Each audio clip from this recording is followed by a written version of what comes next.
Hello hi everyone, welcome to Sam's diaries. Sam's diaries వ్యూవర్స్కి అలానే subscribers అందరికీ కూడా రంజాన్ శుభాకాంక్షలు అండి. ఈ రంజాన్ సందర్భంగా షీర్ కుర్మా ఎలా తయారు చేయాలో చూద్దామండి. ఇది చాలా ఫాస్ట్గా ఈజీగా చేసుకునే రెసిపీ. సో రెసిపీలోకి వెళ్ళిపోదామా.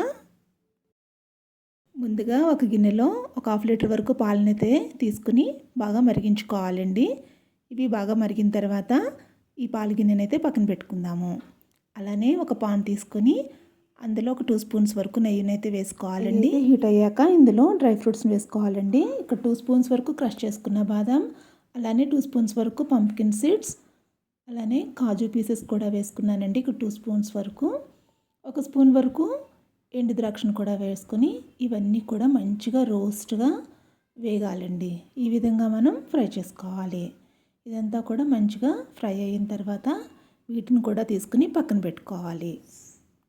ఈ షీర్ కుర్మాలోనికి రుమానీ సేమియాని తీసుకోవాలండి. ఇది మనకి చుట్టులాగా వస్తుంది కదా, మనకు కావాల్సినంత తీసుకొని మనం ఈ విధంగా క్రష్ చేసుకొని 1 కప్ వరకు తీసుకోవాలండి. ఇది ఈ మరిగించిన పాలలో వేసుకోవాలి. ఆల్రెడీ రోస్టెడ్ సేమియానే కాబట్టి మనం ఏ విధంగానూ ఫ్రై చేయాల్సిన అవసరం లేదు. డైరెక్ట్ ఈ పాలల్లో వేసేసుకొని ఒకసారి కలుపుకోవాలండి.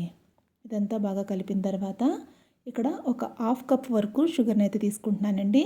మీకు కనుక కొంచెం తక్కువ అనిపిస్తే కనుక కొద్దిగా యాడ్ చేసుకోండి. నేనైతే ఒక 1/2 కప్ వరకు తీసుకున్నానండి. అలానే 1 స్పూన్ వరకు ఇలాచీ పౌడర్ వేసుకొని ఇదంతా కూడా బాగా మిక్స్ చేసుకోవాలండి.